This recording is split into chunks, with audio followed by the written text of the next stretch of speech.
Mi hija descubrió mi secreto de infidelidad. Mi esposo enloqueció y su venganza fue terrible. Mi vida siempre ha sido lo que muchos llamarían un cuento de hadas moderno. A los 45 años yo era una exitosa empresaria, casada con Ricardo, un respetado y temido abogado de 50 años, madre de 2 hijos prometedores. Nuestros días estuvieron llenos de cenas sofisticadas, viajes internacionales y una rutina impecablemente organizada. El mundo nos miró y vio la perfección. Y durante mucho tiempo yo también lo creí. Pero la perfección, aprendí de la manera más cruel, es una ilusión bien inventada. Ricardo siempre fue el tipo de hombre que dominaba cualquier ambiente. No necesitaba alzar la voz para imponer respeto, una simple mirada era suficiente.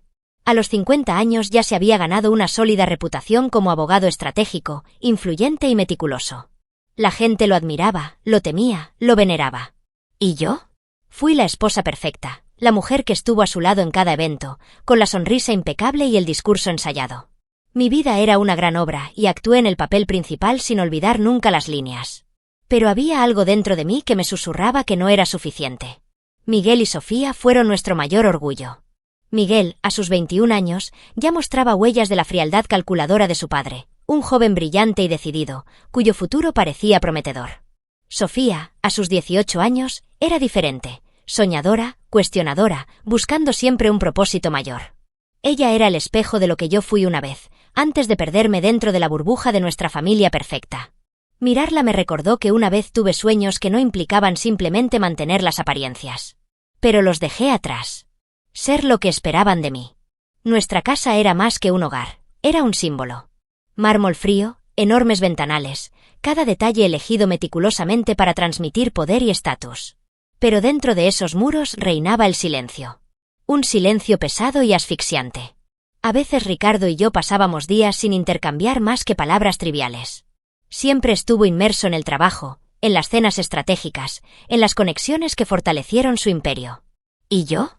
Me sentí invisible. Una lujosa pieza de decoración dentro de un palacio de cristal. La gente me veía como una mujer privilegiada. Y tal vez, desde fuera, fuera cierto. Tenía todo lo que el dinero podía comprar. Pero cuando cayó la noche y me miré al espejo, vi un vacío que ningún bolso o joyería de diseñador podía llenar. El amor que una vez nos unió a Ricardo y a mí se había convertido en una sociedad fría y funcional, sin lugar para la debilidad. Me preguntaba si todavía me veía como una mujer o simplemente como una extensión de su impecable imagen. Pero nunca tuve el coraje de preguntar. Hubo momentos en los que intenté convencerme de que era feliz. Que mi papel de madre y esposa de un hombre poderoso era suficiente. Pero todo lo que hizo falta fue un momento de silencio más profundo, una copa más de vino y la verdad se infiltró como veneno. Anhelaba algo que ni siquiera podía nombrar. Un deseo latente de algo más. Algo que hiciera que mi corazón se acelerara, que me devolviera la chispa que una vez existió en mí. Pero deseos como este eran peligrosos. Especialmente para mujeres como yo. En el fondo, sabía que estaba bailando al borde de un acantilado. Que la mujer en la que me había convertido no podría coexistir para siempre con la mujer que una vez fui. Era solo cuestión de tiempo antes de que algo o alguien rompiera la ilusión cuidadosamente construida. Pero ignoré este sentimiento, como si fuera solo un capricho pasajero. Como si mi vida perfecta fuera inmune a las grietas. Como si los secretos no pudieran descubrirse. No lo sabía, pero el destino ya estaba en marcha. Y pronto, la vida perfecta por la que había trabajado tan duro para construir se desmoronaría ante mis ojos. ¿La ironía? No fue mi marido, ni mis amigos, ni el mundo exterior lo que derribó todo. Era alguien del interior de mi propia casa. Mi hija. La última persona que esperaba podría destruirme. Fue durante un viaje de negocios a Barcelona cuando mi vida dio un giro que nunca hubiera podido predecir. Allí estuve representando a mi empresa, asistiendo a reuniones, cenando con clientes, manteniendo la fachada impecable de una empresaria exitosa. Entonces conocí a Daniel. Tenía 32 años, era consultor financiero y una sonrisa que parecía una invitación al peligro. A diferencia de todo lo que yo sabía, a él no le impresionó mi apellido, mi posición o mi estatus social. Cuando nuestras miradas se encontraron, sentí algo que creía haber olvidado durante mucho tiempo: deseo. Al principio, traté de convencerme de que era solo una distracción inocente. Un coqueteo inofensivo, nada más. Pero algo en Daniel me atrajo de una manera que no podía controlar. La forma en que me habló, la forma en que me miró a los ojos sin miedo, la forma en que me hizo sentir algo que no había sentido en años. No me veía como la esposa de Ricardo, ni como la madre de Miguel y Sofía, ni como la empresaria de 45 años. Me vio como una mujer. Y en ese momento, eso era todo lo que necesitaba. Nuestra aventura comenzó discretamente. Un intercambio de miradas durante la cena, un mensaje inoportuno, un café que se prolongó demasiado. Sabía que estaba jugando con fuego, pero el peligro era adictivo. Con él, no necesitaba pelos en la lengua, no necesitaba ser perfecta. Cuando me entregué por primera vez, fue como si una parte de mi olvidada hace mucho tiempo hubiera resucitado. Estaba intensa, viva, libre. Por primera vez en años, sentí algo latiendo dentro de mí. Daniel no fue amable. Era voraz, intenso, posesivo. Me abrazó fuerte, me hizo suya como Ricardo no lo había hecho desde hacía mucho tiempo. Me usó hasta que no me quedaron fuerzas, hasta que todo mi cuerpo quedó exhausto, cada músculo dolía de placer. Y eso me encantó. Porque allí, en aquella habitación de hotel, no necesitaba ser una esposa perfecta, una madre ejemplar, una empresaria respetada. Podría ser simplemente una mujer deseada. Cuando terminó la reunión apenas podía caminar hasta el taxi, me temblaban las piernas, el cuerpo se entregaba. Pero nunca, ni por un segundo, se arrepintió. Los viajes a Barcelona empezaron a ser más frecuentes. Siempre con excusas plausibles, reuniones urgentes, clientes importantes, citas de última hora. Cada encuentro con Daniel era un riesgo calculado, un juego peligroso en el que me volvía cada vez más audaz. Mensajes intercambiados en momentos de riesgo, llamadas telefónicas en madrugadas silenciosas, reuniones en hoteles donde nadie nos conocía. Me dije a mí mismo que podía parar en cualquier momento. Pero sabía que era mentira. Ya estaba completamente rendido. Por más que intenté separar las dos vidas, los mundos empezaron a mezclarse. Llegaba a casa y todavía sentía su toque en mi piel. Cené con Ricardo y me encontré recordando las conversaciones susurradas en mi oído. Miré a mis hijos y sentí culpa, pero una culpa que pronto fue sofocada por el deseo de vivir algo que, en el fondo, creía merecer. Después de años de ser exactamente lo que se esperaba de mí, me permití ser egoísta. Y ese sentimiento era embriagador. Sabía que lo estaba arriesgando todo. Que Ricardo, con su mirada calculadora y su frialdad estratégica, nunca perdonaría la traición. Eso Miguel y Sofía, que todavía me veían como un ejemplo, nunca lo entenderían. Pero cuanto más tiempo pasaba, más difícil era detenerlo. Daniel se convirtió en una adicción. Esperaba con ansias cada mensaje suyo, cada reunión clandestina. Y en el fondo, había un pensamiento aún más peligroso. ¿Y si, por casualidad, no quisiera parar? Hubo momentos en los que miré a Ricardo y me pregunté si sospechaba. Era demasiado inteligente para ignorar las señales, pero nunca mostró nada. Tal vez porque nunca imaginó que yo, la esposa perfecta, sería capaz de romper las reglas que él creía que estaban bajo su control. Sabía que algún día esto podría terminar mal. Pero en ese momento, la adrenalina valió el riesgo. Me sentí invencible. Como si estuviera jugando un juego en el que, por primera vez, tuviera el poder. Lo que no sabía era que el destino ya preparaba su contraataque. Y vendría de donde menos lo esperaba. No de Ricardo. No del mundo exterior. Pero desde dentro de mi propia casa. Mi hija. Y cuando Sofía descubrió mi secreto, no hubo vuelta atrás. Nunca imaginé que sería Sofía, mi propia hija, quien derribaría todo. Durante años mantuve oculta la aventura con Daniel, creyendo que yo tenía el control, que mis excusas eran convincentes y que mis viajes estaban justificados. Pero subestimé su curiosidad e inteligencia. A los 18 años, Sofía ya no era una niña ingenua. Y esa noche, mientras yo dormía tranquilamente creyendo que mi vida seguía intacta, ella lo descubrió todo. Fue una notificación en mi celular lo que despertó sus sospechas. Un nombre desconocido, un mensaje breve pero sugerente. Lo suficiente como para hacer que tu mente inquieta busque respuestas. No sé cuánto tiempo permaneció allí, en silencio, repasando cada conversación, cada foto, cada vídeo.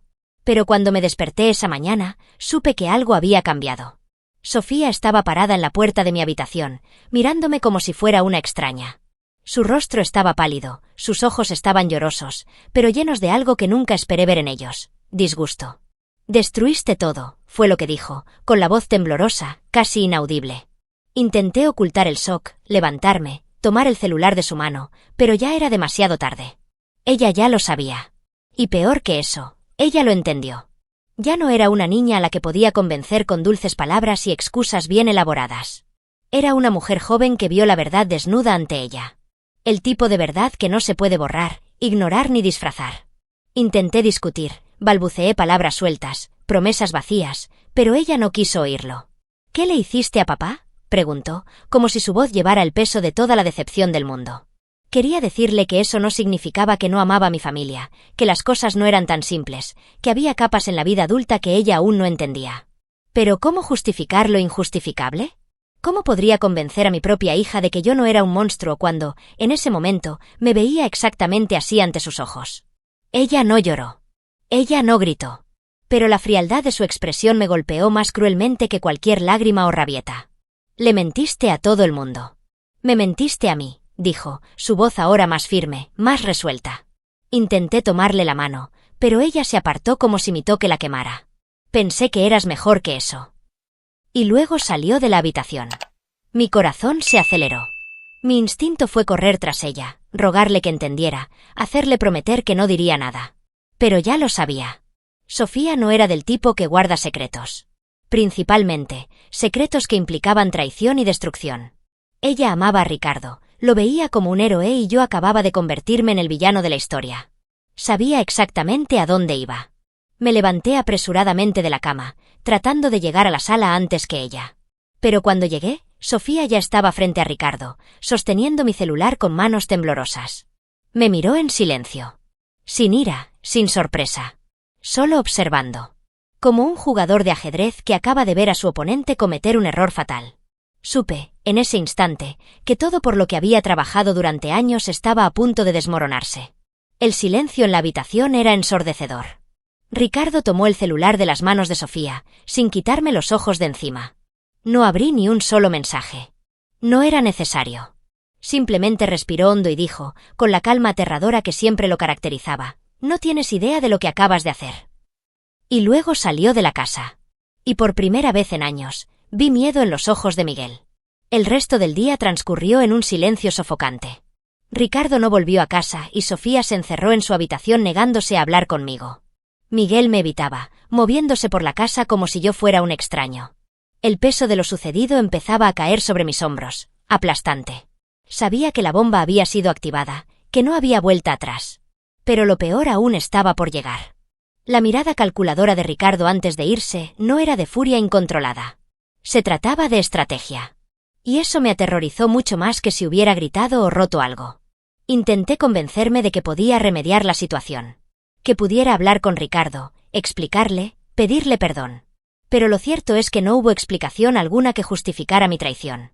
Lo único que podía hacer era esperar el golpe que sin duda ya estaba tramando. No era un hombre que perdiera batallas. Y yo acababa de convertirme en su enemigo.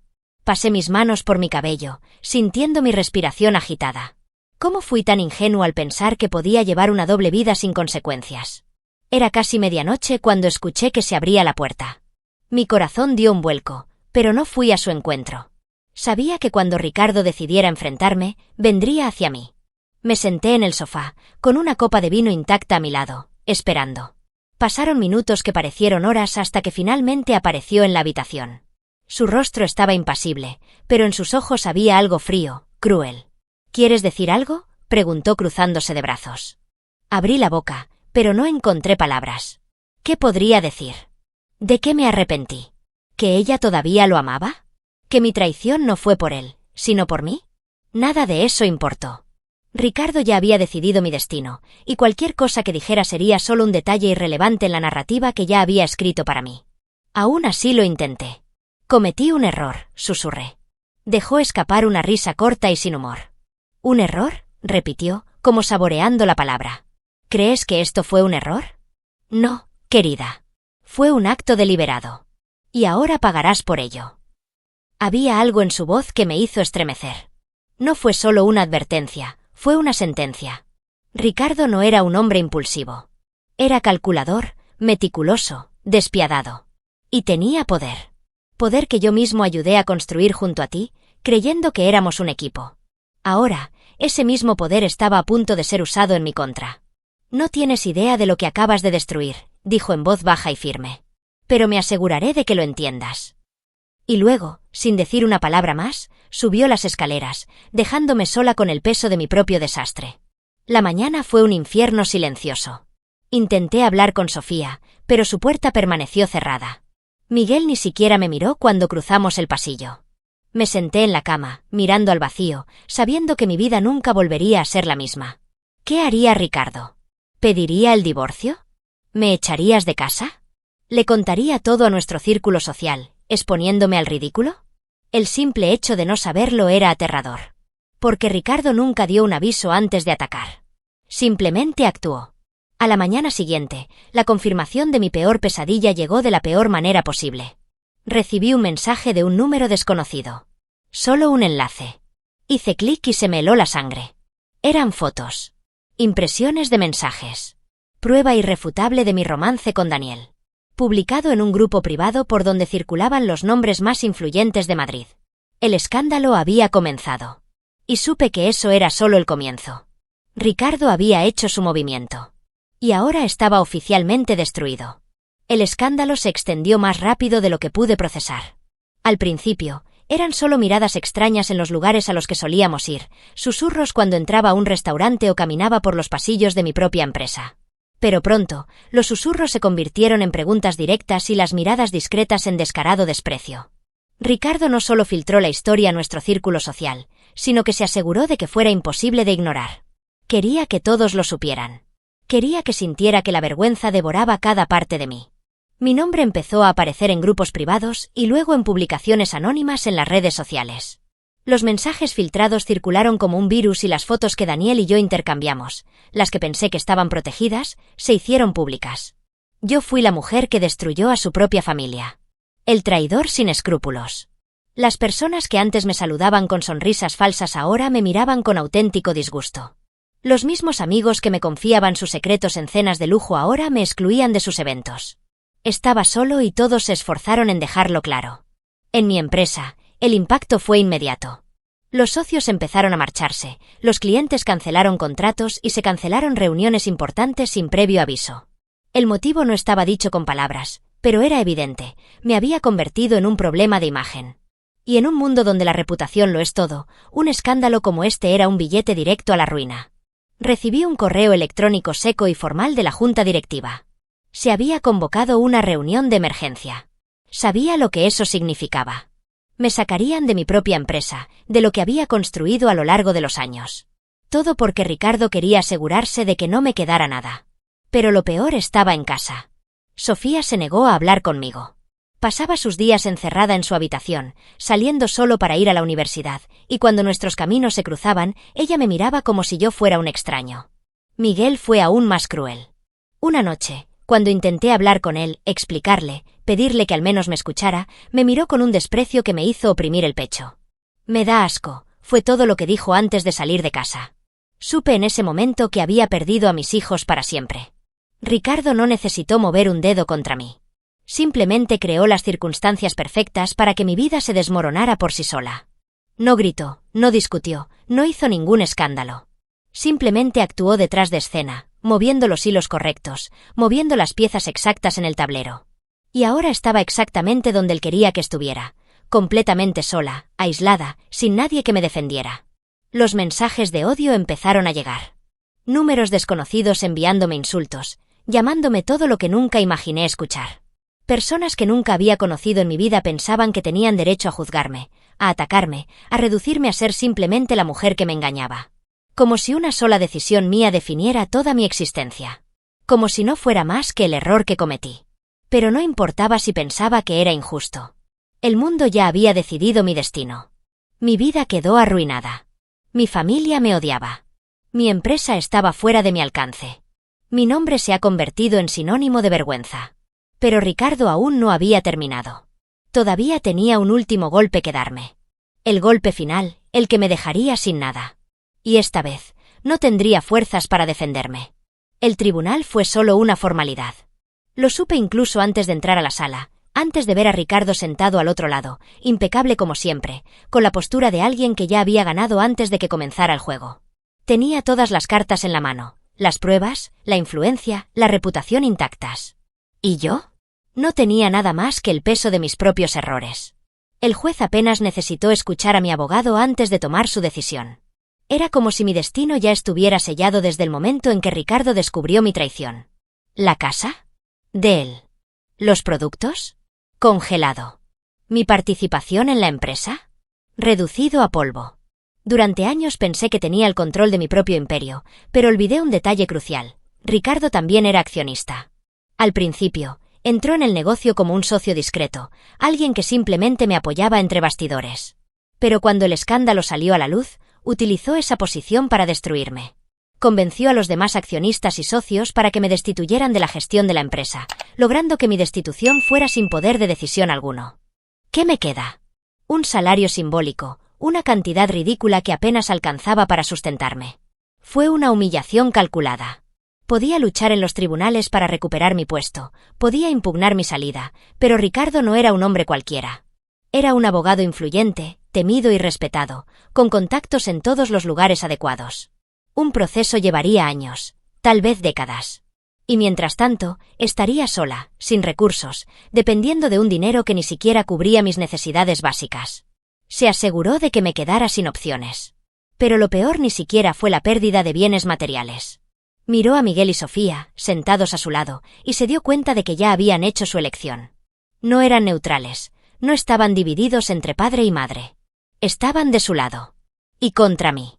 Sofía ni siquiera me miró. Mantuve la cara vuelta, mi expresión en blanco, como si fuera invisible. Miguel, en cambio, no tenía este manjar. Mientras atravesábamos el pasillo de la sala del tribunal por última vez, se detuvo frente a mí. Sus ojos se llenaron de algo que me desgarró por dentro. «Ya no eres nuestra madre», dijo, con la frialdad que solo Ricardo podría haber enseñado. «Y nunca lo volverá a ser». Y luego se fue. Y me quedé allí, sola, sintiendo cada una de sus palabras hundirse en mí como una espada. No había ningún lugar a donde ir. Mi nombre estaba demasiado empañado para que alguna empresa me contratara, mi cuenta bancaria estaba vacía y los pocos amigos que creía tener se marcharon sin mirar atrás. Ya no era la mujer influyente que respetaban. Yo era la vergüenza de la alta sociedad, la esposa infiel que tiraba todo por la borda. Ricardo se aseguró de que nadie quisiera asociarse conmigo. Y lo logró. Pasé semanas saltando de un hotel barato a otro, usando los pocos recursos que me quedaban para intentar recuperarme. Pero cada día que pasaba se hacía más claro que no había vuelta atrás. El mundo que conocía estaba cerrado para mí. Y más que eso, mis hijos estaban cerrados para mí. No contestaron mis mensajes, no contestaron mis llamadas. Intenté convencerme de que algún día me perdonarían, pero en el fondo sabía que Ricardo ya se había asegurado de que no quisieran volver a verme nunca más. La humillación fue constante. Cada vez que salía a la calle y veía que alguien me reconocía, cada vez que alguien susurraba a mi lado, cada vez que abría el celular y veía un titular más sobre el escándalo. Pero nada dolió más que el silencio de mis hijos. El vacío que dejaron. La mirada de desprecio de Miguel y la indiferencia de Sofía. Era como si hubieran borrado mi existencia. Cuando firmé los papeles del divorcio, me di cuenta de que no era nadie más. Mi apellido ya no significaba nada. Mi identidad, mi historia, todo había sido borrado. Ya no tenía un hogar, una familia, un propósito. Ricardo no solo se vengó de mí. Me borró. ¿Y lo peor? Ni siquiera necesitó alzar la voz para hacerlo. Y luego, cuando me encontré sola en ese pequeño y deteriorado apartamento, me di cuenta de que estaba solo en el comienzo de mi verdadera perdición. Lo primero que noté cuando finalmente me encontré solo fue el silencio. No era un silencio cómodo, sino un silencio pesado y opresivo que parecía llenar cada rincón del pequeño y deteriorado apartamento donde terminé. Ya no existían los amplios pasillos de mármol, las cenas lujosas y los sirvientes dando vueltas. Ahora solo tenía 4 paredes mohosas, un colchón barato y un saldo bancario insignificante que desaparecía demasiado rápido. La mujer que antaño regentaba una empresa, que era acogida en los mejores círculos de Madrid, ahora contaba monedas para comprar comida. En medio de este vacío busqué a la única persona que aún podía hacerme sentir algo, Daniel. Parecía feliz de verme, me recibió, me hizo reír como en los viejos tiempos. Pasamos algunas noches juntos y durante unas horas fue como si nada hubiera cambiado. El sexo seguía intenso, lleno de energía, me atrapó como antes, me hizo olvidarme del mundo. Pero pronto quedó claro que, para él, eso era todo, sexo. No prometió nada, no hizo planes, y cuando intenté sugerir algo más, sonrió y dijo: «¿Sabías cómo era yo?». Así descubrí que Daniel era un coqueto nato. Él no fue solo el hombre que me hizo sentir viva por un tiempo, también le hizo lo mismo a muchas otras mujeres. Mantuvo relaciones paralelas, intercambió mensajes sugerentes con otras personas mientras estaba conmigo y no dudó en ocultarlo. Para él todo era un juego, sin condiciones ni promesas. En algunas ocasiones incluso participé en encuentros a tres, intensos momentos de placer compartido que me hicieron olvidar, por unas horas, el dolor que me carcomía por dentro. Pero el problema siempre fue el después. Tras la emoción del acto, tras los susurros excitados y los cuerpos entrelazados, llegó el vacío. La depresión regresaba con fuerza, más cruel que antes. Porque, al final, supe que nada de eso me llenaba realmente. Podría perderme en la lujuria por un tiempo, pero en el fondo, todavía era solo una mujer destrozada, tratando de recoger los pedazos de lo que quedaba de mí. Daniel fue una distracción. Una fuga. Pero nunca fue una solución. El alcohol se convirtió en mi compañero más fiel. Al principio, era solo una copa o dos de vino para ayudarme a dormir. Pero pronto se convirtió en una botella entera, luego en dos. Bebí para olvidar, para adormecer el dolor de saber que mis hijos me odiaban, que mi reputación estaba destruida, que Ricardo había ganado. Beber me hizo sentir menos. Y cuando lo has perdido todo, sentirte menos parece la única salida. Los meses se convirtieron en años.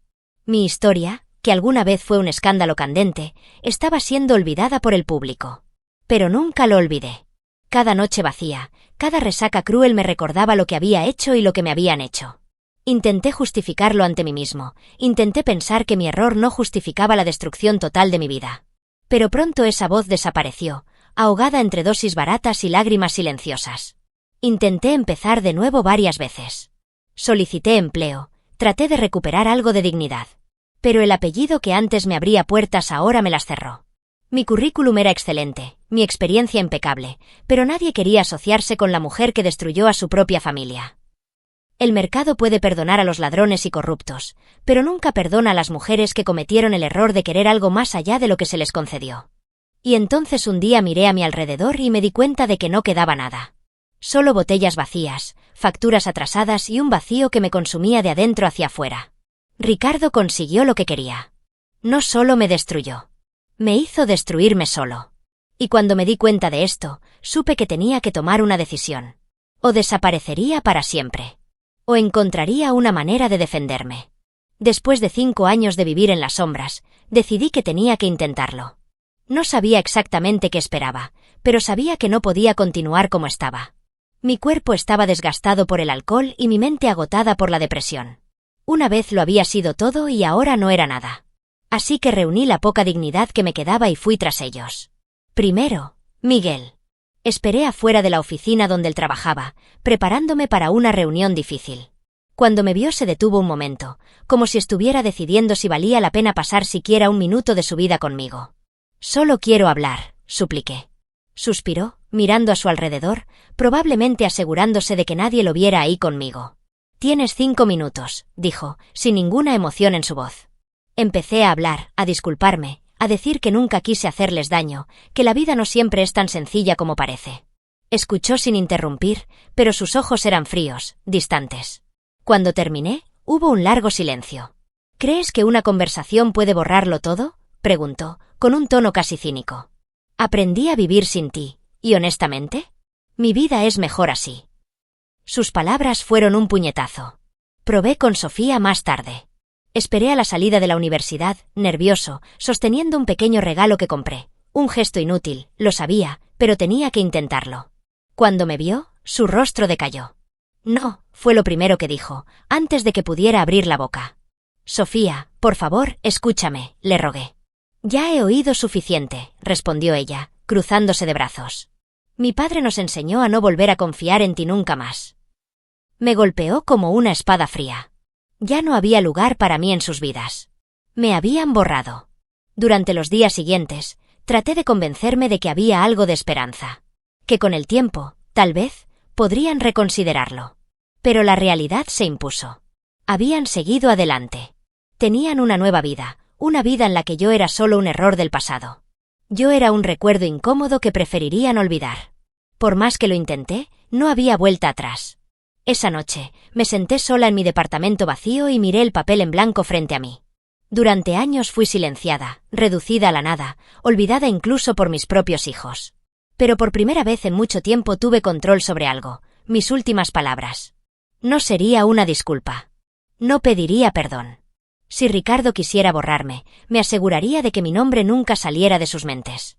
Cogí el bolígrafo y escribí con calma, palabra por palabra, procurando que cada una dejara una huella profunda. Ustedes ganaron. Pero en realidad nunca he sido derrotado.